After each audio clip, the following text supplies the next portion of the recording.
Out of the Box, membahas serba-serbi zaman now bersama Om Bob. Indonesia tanah airku cinta, Nusantara merdeka bhinneka tunggal ika. Greetings to each and everyone. Anytime you meet, I greet anyone. Whether it namaste, assalamu alaikum. Salam, salam, salam. Halo, Awang Ngaji Wasita kembali lagi di Out of the Box, membahas serba-serbi zaman now bersama Om Bob. Langsung aja kita mulai diskusinya. Om Bob, ini kan lagi banyak dibicarakan nih tentang seorang guru SMP negeri di Sulawesi Tenggara yang ditangkap polisi karena mencambuk muridnya menggunakan rotan. Ini sebenarnya ceritanya gimana sih? Ya, ini kan memang sekarang gara-gara medsos itu kan semua kejadian itu viral, ya, dan juga harus perlu hati-hati ya. Itu yang viral itu belum tentu betul. Ya. Banyak sekali berita-berita yang tidak betul atau berita-berita yang sudah kadaluarsa itu, ya karena semua orang itu menjadi jurnalis, ya. Nah itu langsung juga tinggal cepet-cepetan dimuat. Ya, di-upload atau di-posting supaya kelihatan kalau mereka itu jurnalis yang hebat. Ya, cepet-cepetan gitu ya. Nah, sekarang kembali ke masalah tadi yang ada siswa murid SMP kelas 3 ya. Itu yang katanya itu dianiayai oleh gurunya, yang kebetulan guru tersebut itu kan juga wakil kepala sekolah. Pelajaran yang diberikan sama guru ini adalah pelajaran ilmu sosial ya. Nah, katanya ini karena dikasih soal nggak bisa jawab atau gimana atau jawabannya itu tidak memuaskan, maka gurunya ini menjadi marah ya, sehingga terjadilah apa yang dikatakan pemukulan pakai rotan. Ya. Kalau kita mendengar berita seperti ini, memang pada dasarnya itu kita menjadi wah, guru yang mestinya mendidik kok malah itu menganiaya. Nah, ya. Ini guru atau algojo. Karena gitu kan. Nah, apalagi bilang memukul punggungnya pakai rotan. Nah, ini kan rotannya tuh sebetulnya sebesar berapa? Ya, rotan tuh ada yang seperti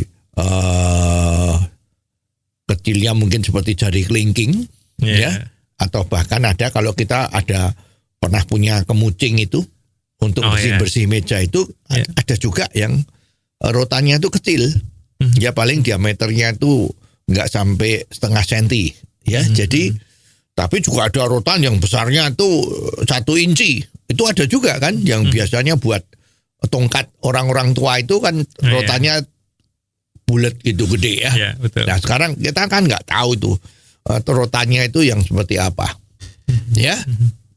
Yang terang kalau kita lihat video viralnya itu sepertinya punggungnya katanya disabet pakai rotan 6 kali. Nah ternyata kalau kita lihat itu yang sudah beredar ya, itu kok ya sebetulnya besem-besemnya juga nggak kelihatan. Ya, sepertinya masih mulus gitu ya. Jadi ini memang sulit ya. Orang kalau nggak kelihatan kenyataannya dan bukan yang ikut terlibat dalam kejadian ini juga sebetulnya nggak bisa mengambil kesimpulan yang begitu cepat. Ya. Nah, tapi ya itu kan sudah menjadi viral dan aparat kepolisian juga sudah melihat ya, sudah memanggil untuk bikinkan semacam berita acara macam-macam ya. Mungkin ini akan dijadikan proses hukum, ya. Kejadian-kejadian seperti ini kan dulu juga ada ini sering ya. Di Jakarta juga ada itu SMPN apa-apa itu ya. Itu yang katanya juga begitu ya. Sehingga karena katanya itu ya, itu ada murid sekolah yang memalak itu minta duit ya, duit secara paksa kepada adik kelasnya. Nah ini kan juga sempat rame, gurunya juga memberi pelajaran entah bagaimana sehingga ini melibatkan laporan kepolisian. Tapi terakhir kan masalah ini kan diselesaikan dengan damai. Betul.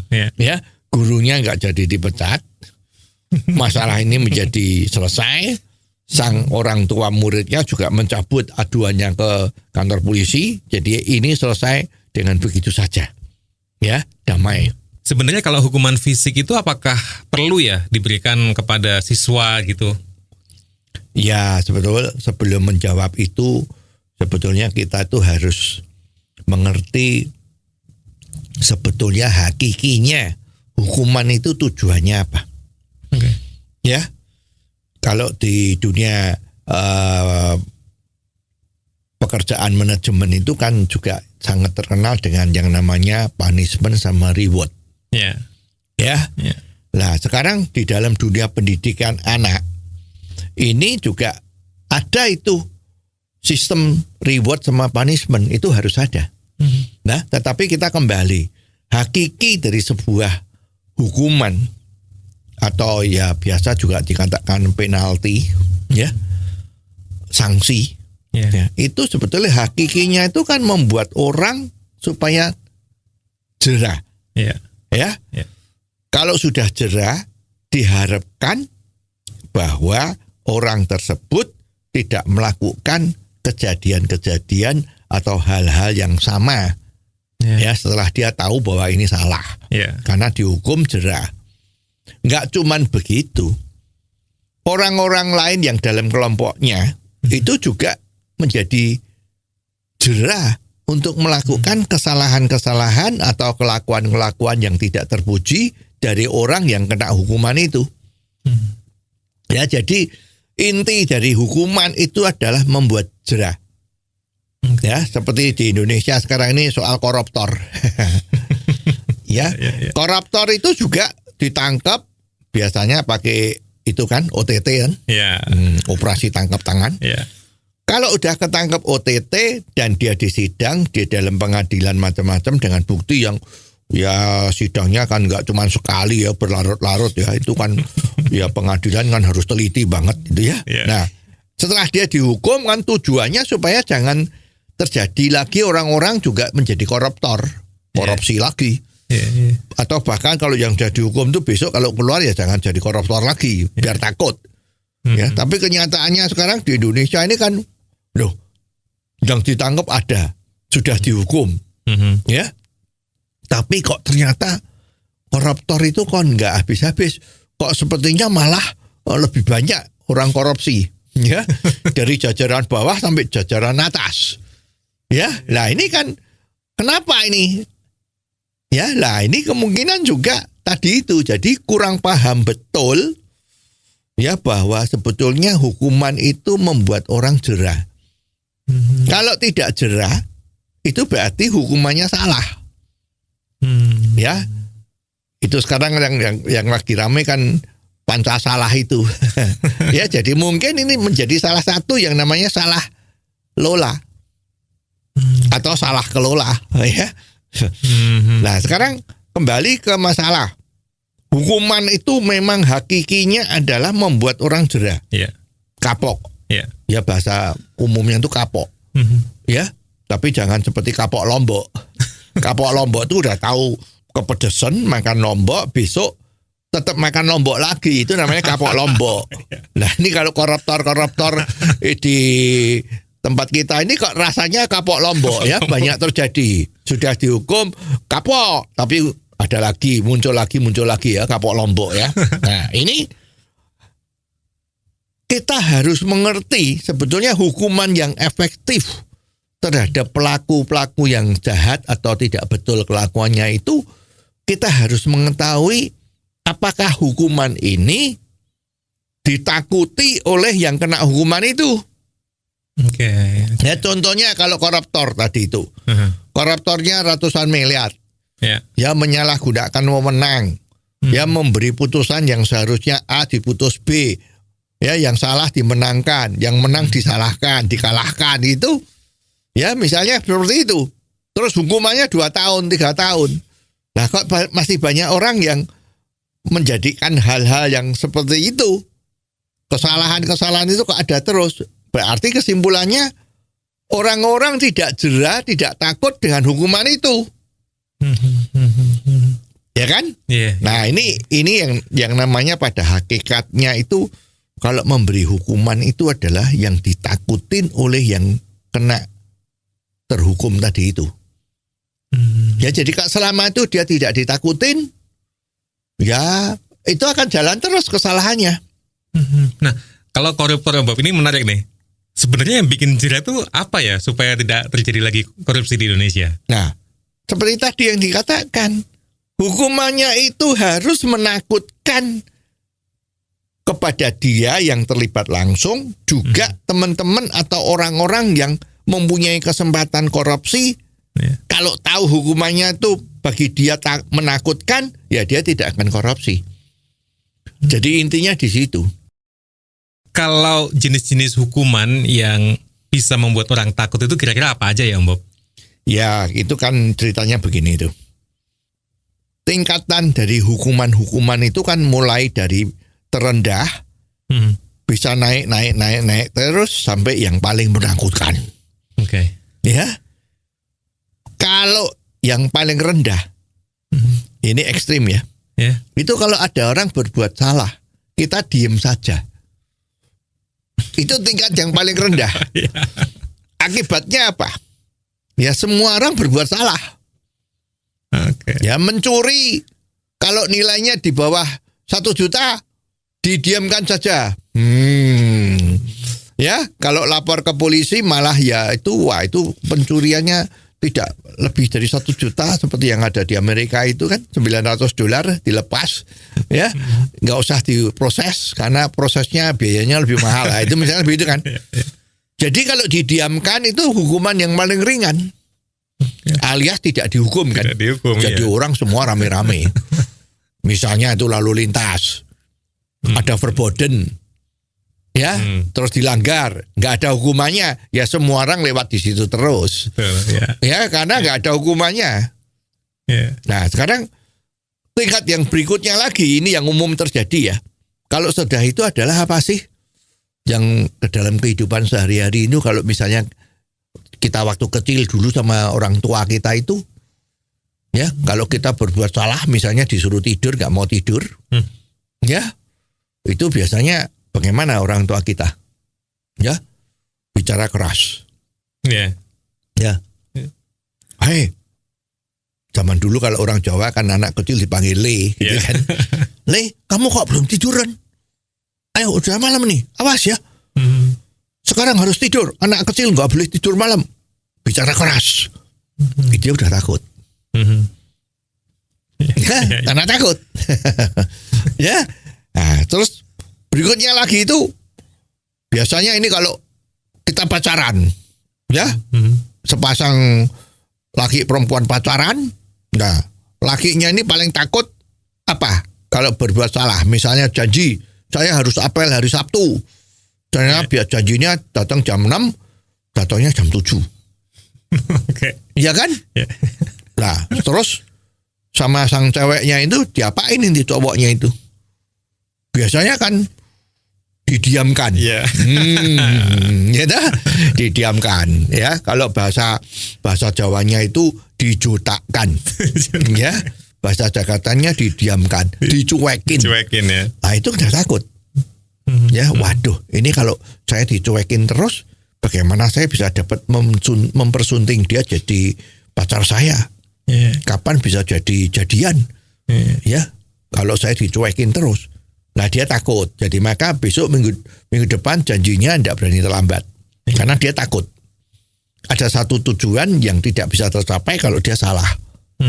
Nah dicuekin udah takut, ya kan?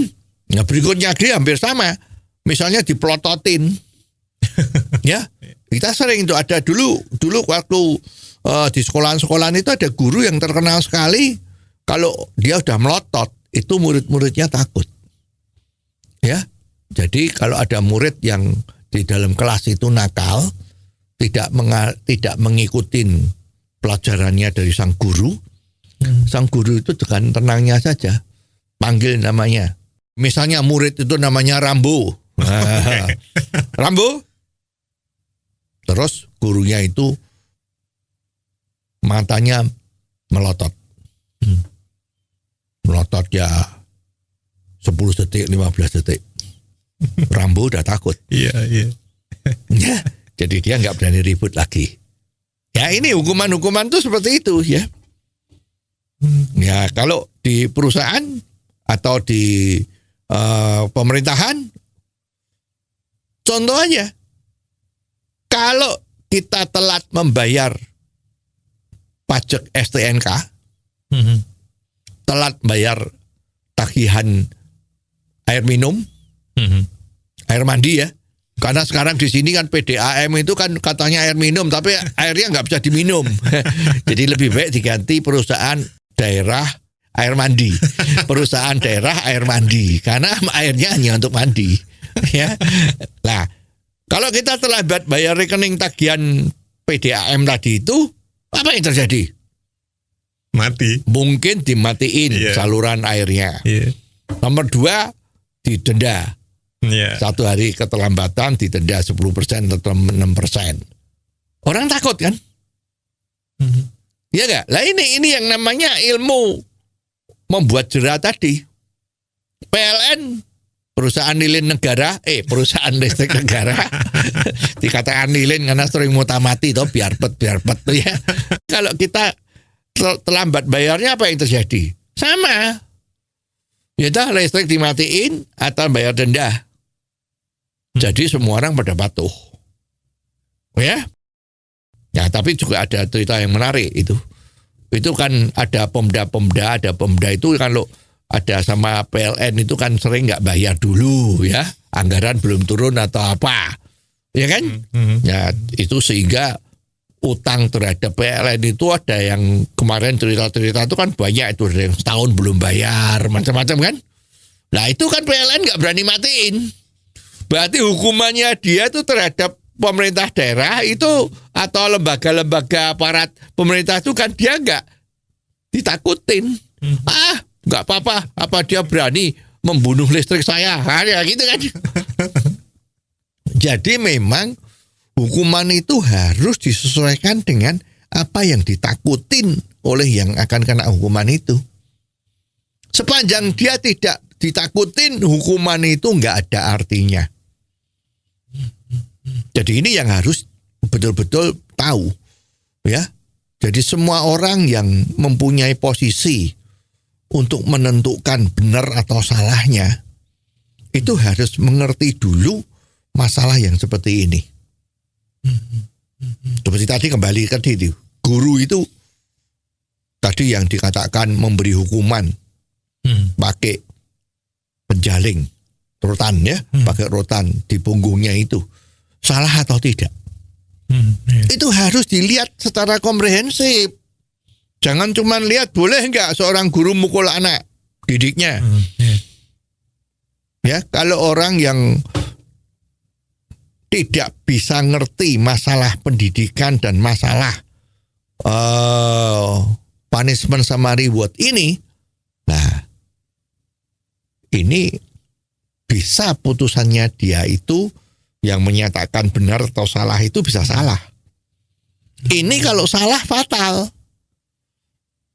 Seperti sekarang yang terjadi. Kenapa? Anak-anak sekolah sekarang ini banyak yang nekat-nekat. Datang terlambat. Ujian tidak usah belajar. Di dalam kelas sama guru dianggap teman sendiri. Tidak ada hormat. Ya kan? Kalau ada sesuatu yang nggak enak terhadap muridnya, murid itu lapor sama orang tuanya. Kan banyak kasus itu. Murid yang orang tuanya ada posisi misalnya di lembaga negara yang terpandang, yang terhormat itu, lah mentang-mentang seperti itu, dia berani melawan sama gurunya. Nah terus dia lapor sama orang tuanya dengan pura-pura menderita. Aduh saya sakit sekali atau dimanakan itu ya kan. Nah terus orang tuanya, nah ini lapor sama polisi. Yuk gurunya yang dicuci. Ini kan nggak benar. Jadi harus melihat kayak apa kasus yang sesungguhnya. Bully membuli ini penganiayaan itu yang terjadi gimana. Nah sekarang kita kembali ke anak murid SMP atau SD. Ya, itu banyak yang ngomong kalau mendidik anak itu harus pakai kasih sayang. Ya, jangan dikasih stres. Nanti kalau stres anak itu tidak bisa berprestasi. Ya, jadi selalu harus dinina-bobokkan, harus pokoknya dialus-alusin, nggak boleh dikasarin, nggak boleh pakai hukuman fisik, macam-macam. Saya ngomong ini tidak pada tempatnya. Karena anak-anak itu belum mengetahui apa yang betul, apa yang salah, apa yang benar, apa yang tidak benar. Karena masih kurang pengetahuannya. Nah ini gimana? Ya orang tua yang kurang paham masalah ini sering menganggap bahwa anak itu tidak boleh disakiti. Ya. Jadi tidak boleh pakai bicara keras. Tidak boleh pakai hukuman fisik. Saya kira ini kurang tepat. Berarti pasnya atau efektifnya gimana dong Om Bob? Ya tetap mulai kecil sampai besar itu tetap ada yang namanya punishment. Di mana punishment itu harus membuat dia takut untuk mengulangi lagi. Ya, jadi teori punishment-nya seperti itu. Sekarang misalnya kita bicara aja di sekolahan ya. SD atau SMP lah, bahkan ke SMA dah. Itu kalau ada PR, dia tidak membuat. Ya, harus diselesaikan hari Rebo, PR itu harus diserahkan. Ternyata pada hari Rebo, dia tidak menyerahkan. Ya alasan manusiawi, lupa. Bisa kan?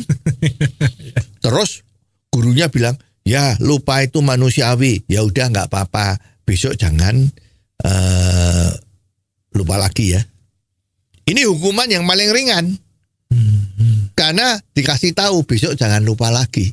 Itu hukuman paling ringan. Yang lebih ringan lagi kan lupa. Oh ya wis nggak apa-apa lah, itu ringan lagi kan. Jadi muridnya besok kalau ada PR juga tidak buat. Ya tapi sekarang kalau PR-nya lupa tidak dibuat, terus dikasih hukuman. Ya hukumannya apa? Kalau anak misalnya kelas 3 SD misalnya. Ya bisa juga, ayo PR-nya sekarang digarap di sekolahan. Oke? Di sekolahan kan masih ada pelajaran. Ya oke, PR-nya digarap di sekolahan sesudah jam pelajaran. Ya enggak? Ini hukuman fisik atau bukan? Kalau orang yang pro hukuman yang ringan-ringan, ya akan menganggap, wah ini fisik. Karena dia jam yang harus pulang itu kan pulang. Menyusahkan orang tuanya. Orang tuanya mungkin jemput kan. Harus menunggu setengah jam, dia lagi buat PR. Terus gurunya disalahin. Kenapa kok dikasih hukuman suruh pulangnya terlambat untuk menyelesaikan PR-nya? Nah, gimana? Ya kan? Terus sekarang kembali. Kalau dia udah digertuin, masih etel, masih biar saja. Besok dia juga masih terlambat, tidak buat, lupa nggarap terus. Hukuman itu harus ditingkatkan. Oke, sekarang udah tidak boleh pulang setengah jam, harus 2 jam. Orang tuanya bisa teriak-teriak lagi. Kan begitu. Nah ini harusnya kan orang tuanya juga memberi hukuman sama anaknya. Kamu kok dihukum, PR-nya kok belum selesai apa?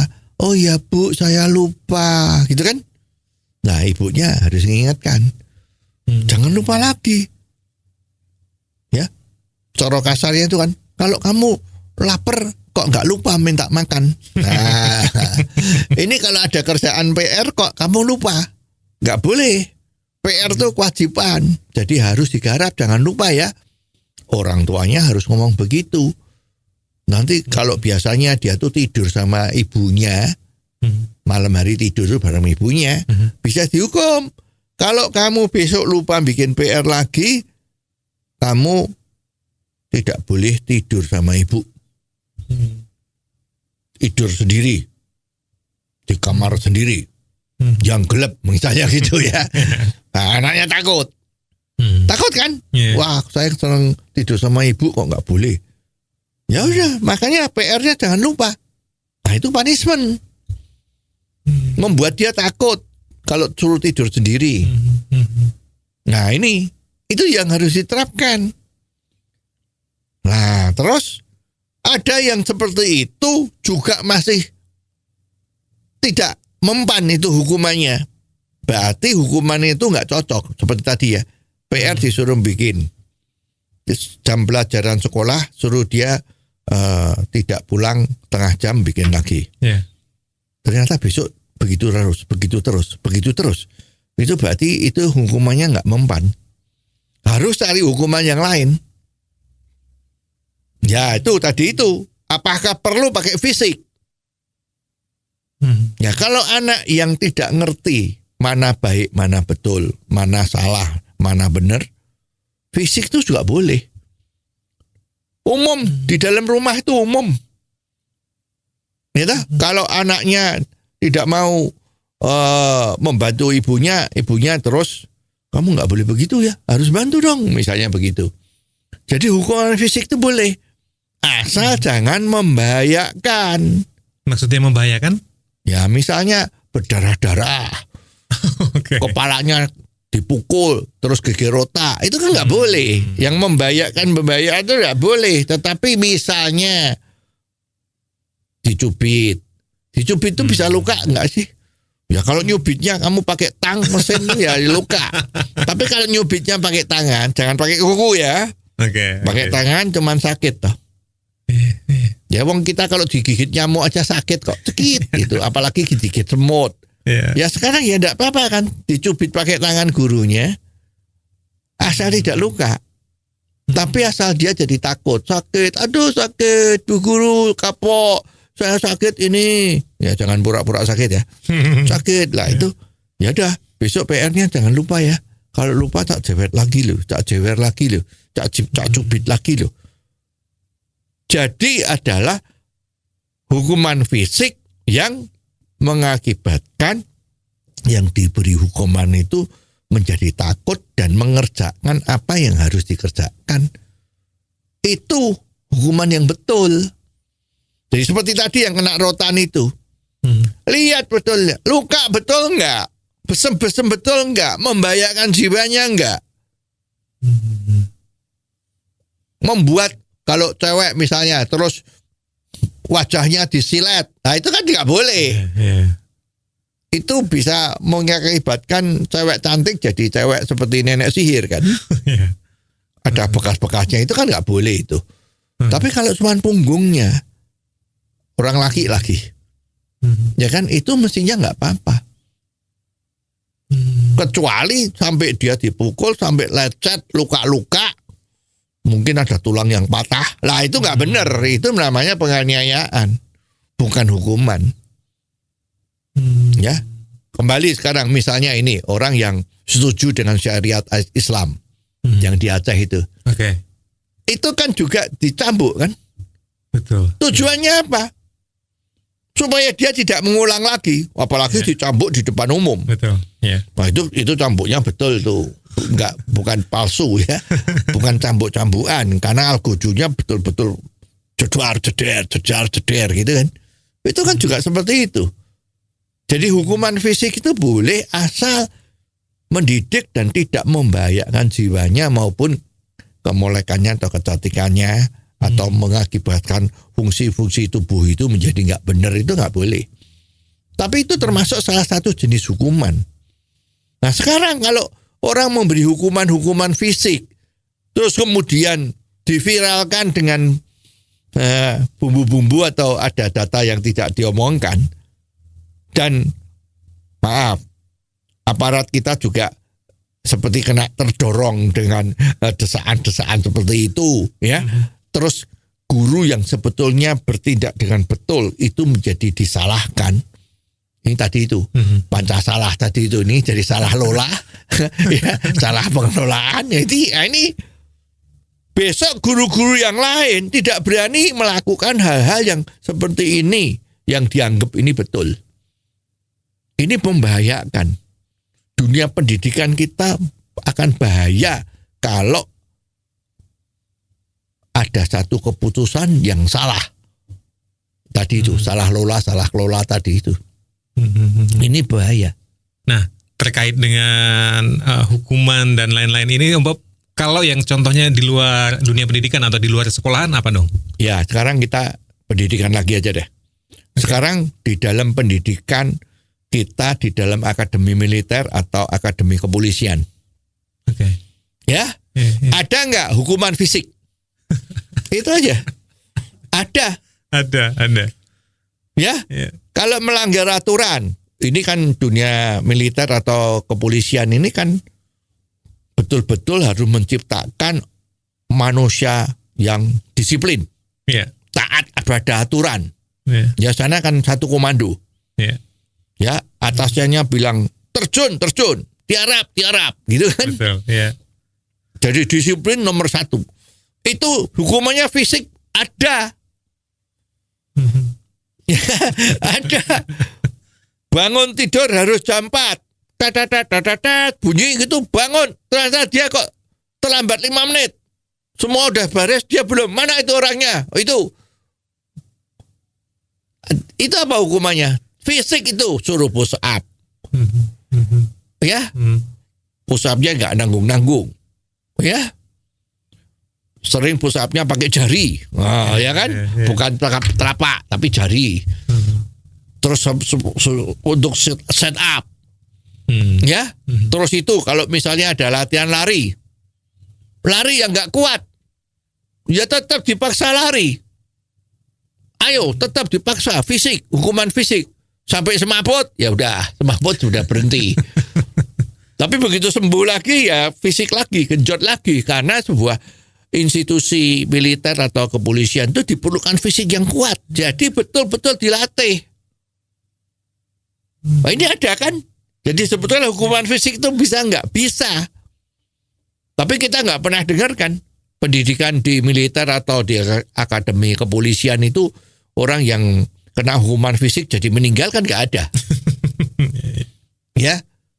Kan terukur. Ya kan masa mau menghukum fisik ya digantung, ya enggak kan.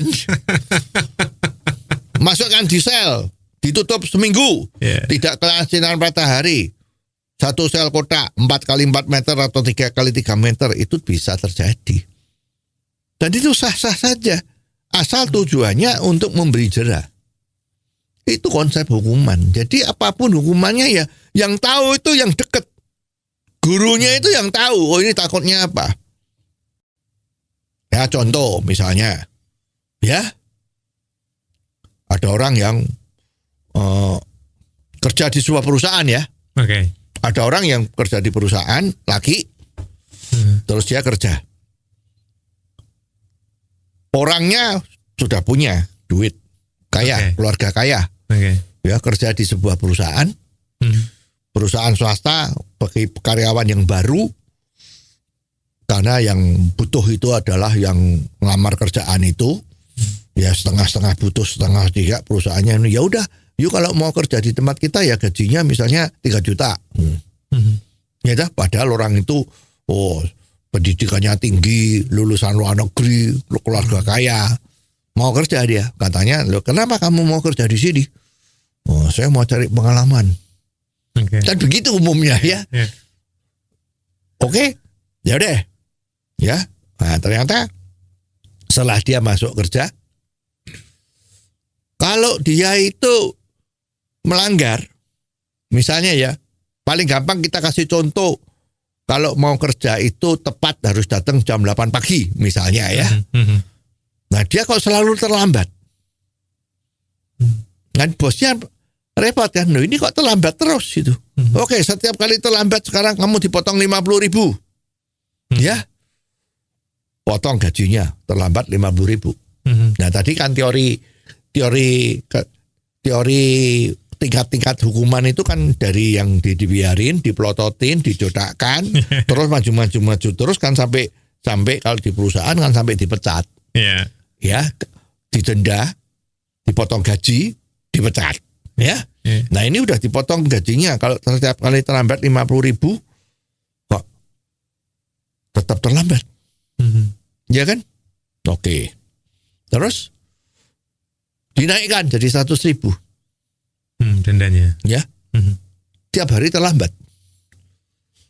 Sebulan dendanya 300 juta. Padahal gaji dia 3 juta.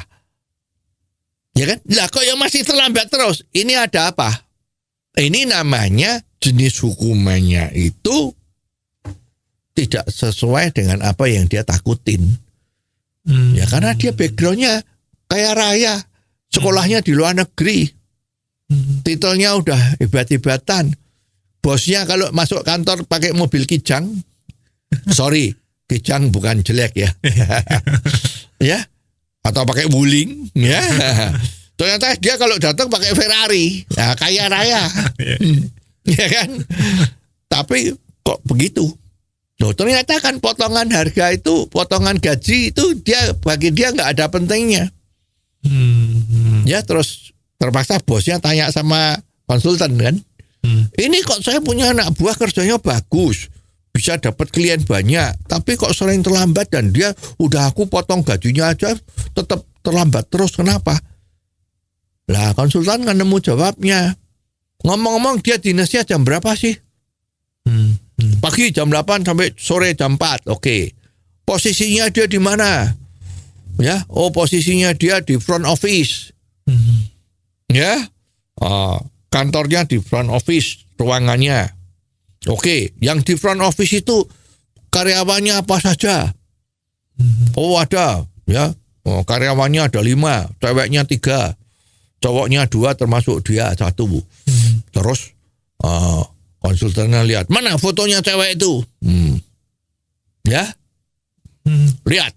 Wah, ini ada yang cantik molek nih.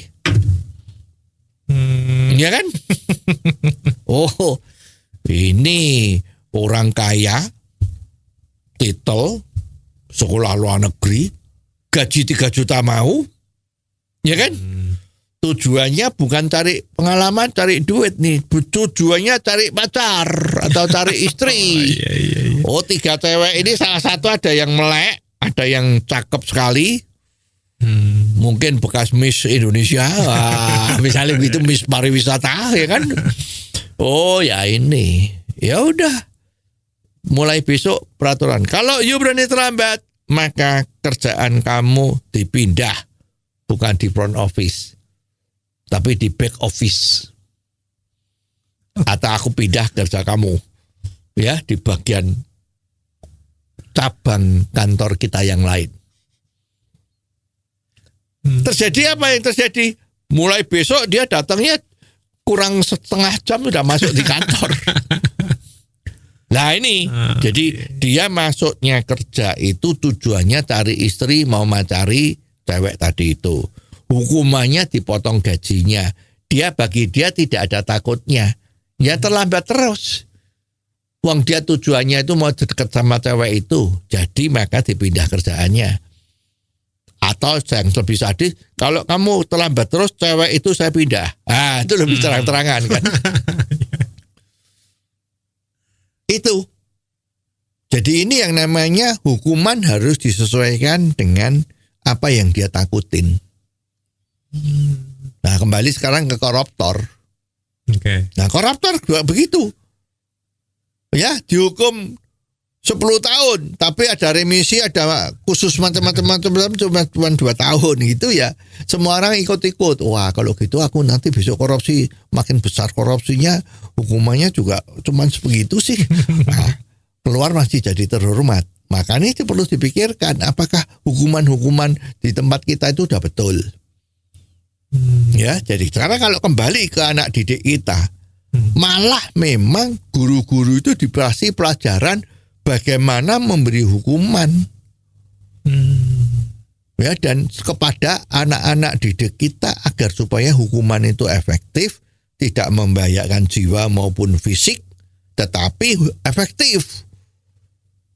Dan lebih baik orang-orang luar jangan ikut-ikut. Justru orang tua itu harus membantu guru. Kalau gurunya memberi hukuman, muridnya pulang dengan mewek-mewek lapor, ya jangan ditanggapin. Nah, itu masih salahmu sendiri. Guru tuh nggak mungkin salah, misalnya seperti itu. Tapi ya gurunya harus dikasih bekal loh ya. Caranya gimana itu harus. Jadi ini yang diperlukan. Kalau sedikit-sedikit seperti ini terus nggak boleh, itu ya repot. Iya kan? Nah, ini yang terjadi. Well, Om Bob, kalau hukuman yang diberikan misalnya itu terlalu berat gitu, apakah nanti tidak berpengaruh ke prestasi dari orang yang dihukum itu ya? Ya, bisa. Ya, karena setiap orang itu mempunyai kapasitas seberapa banyak dia tahan terhadap tekanan yang diberikan. Ya, tekanan itu artinya tekanan stressing agar dia berprestasi. Pertama kita harus sadar bahwa stressing itu bermanfaat bagi kita, bagi manusia untuk berprestasi. Ya, contoh. Ini stres yang enak itu kan, kalau kamu bisa menyelesaikan PR ini dalam tempo 1 jam, kamu tak kasih es krim misalnya. Ya, itu enteng kan? Ya, nah, tapi masa mentalnya mental sogokan. Ya kan, justru yang baik adalah bukan mental sogokan, tapi mentalnya harus, kalau saya tidak berbuat yang baik, maka saya akan tidak mendapat sesuatu yang saya harapkan. Jadi stresnya di situ, atau malah mendapat hukuman. Kalau kamu suruh menghitung sampai latihan perkalian aja, perkalian 1 sama 1 atau 1 angka sama 1 angka itu bisa hafal, maka kamu bisa pulang gase. Sekolahnya itu boleh pulang. Tapi kalau kamu nggak hafal, kamu harus menghafalkan terus di sini 1 jam lagi. Ya, itu kan namanya seperti itu. Ya, artinya dikasih stres. Nah, terus ada orang yang tingkat bisa menerima tekanan itu tipis. Seperti tadi saya ngomong, yang namanya Rambo itu. Itu kalau dilihat sama gurunya, dipendelii, dipelototin itu dia udah jalan. Itu berarti dia orangnya termasuk peka. Peka. Ya. Kalau dia itu ditekan lebih banyak, misalnya, oke, loh, kamu kok seperti itu? Ya. Langsung dikasih hukuman yang berat. Kalau kamu seperti itu, sekarang kamu masuk di dalam hukuman yang lebih berat. Di PP. Ya, dijemur matahari 2 jam. Ya. Nah, itu dia stres. Dia bisa stres. Stres yang tidak produktif. Jadi patah semangat. Saya seperti ini, saya udah tahu kalau saya nggak bisa kena sinar matahari, kok saya dijemur. Sehingga saya kalau ketemu guru itu udah trauma. Jadi kalau dia ngajar, dia nggak bisa nerima pelajaran dari orang gurunya tadi itu. Nah, itu stres. Itu adalah tekanan yang negatif. Orang tuh punya tingkatan-tingkatan. Seperti orang kalau dikasih tadi itu.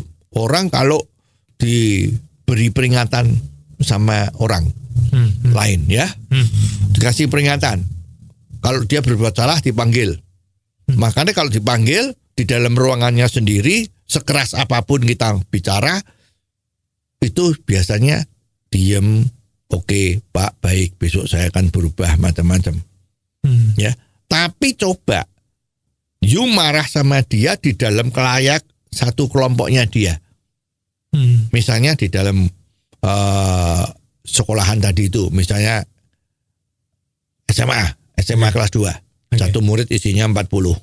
Satu kelas ya. Nah, terus sekarang yang membuat kesalahan itu sama gurunya di depan kelas itu dicuci cuci maki ya. Kamu gimana ya anak seperti ini, percuma orang tua kamu yang sudah memberi makan kamu, menyekolahkan kamu.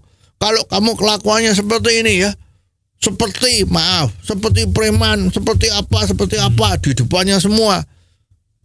Ini sekolahan yang binika ya, artinya banyak wanitanya ya. Jadi semua ada ya. Nah, apalagi dia ada wanita yang dicintai di situ misalnya. Malu kan dia. Malu kalau sampai orang gurunya tadi itu memarahinya itu sampai kebangetan yang tidak tertahankan oleh tingkat seberapa besar tekanan yang bisa dia terima, maka dia bisa mukul gurunya itu. Ya, mending saya dikeluarkan sekolah di sini ya daripada saya dihina sama kamu. Karena dia gengsinya kena, karena pacarnya juga di dalam satu kelas. Nah itu namanya gurunya sudah memarahi dia, mencuci maki dia, melampaui batas. Nah hati-hati, guru juga harus tahu anak didiknya itu tingkat kemampuan menerima stressingnya tuh kayak apa. Orang tuh beda-beda. Ya, tapi secara average sih ada ya. Tapi ada yang beda. Ada yang peka sekali, ada yang tidak peka sekali. Kalau yang peka sekali itu bisa begitu you kasih hukuman yang terlalu berat bagi dia. Itu besok dia udah nggak mau masuk. Ngomong sama orang tuanya, Pak saya nggak mau masuk karena saya di sana tersiksa misalnya begitu. Nah itu kan berarti prestasi dia yang harusnya itu bisa dia menjadi bersekolah dengan lebih oke, menjadi tidak bisa. Ini namanya overstressing. Overstressing. Ada contoh lain nggak Om Bob?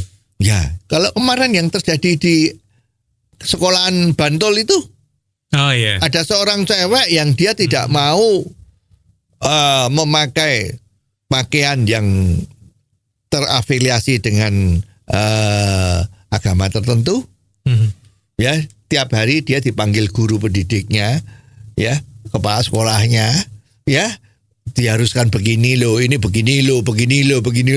Lah itu nggak kuat dia. Makanya dia kan tidak mau sekolah. Nangis di dalam kamar mandi lama, terus pulang ngomong sama ibunya, aku nggak mau sekolah di sana karena aku di sini. Itu namanya over.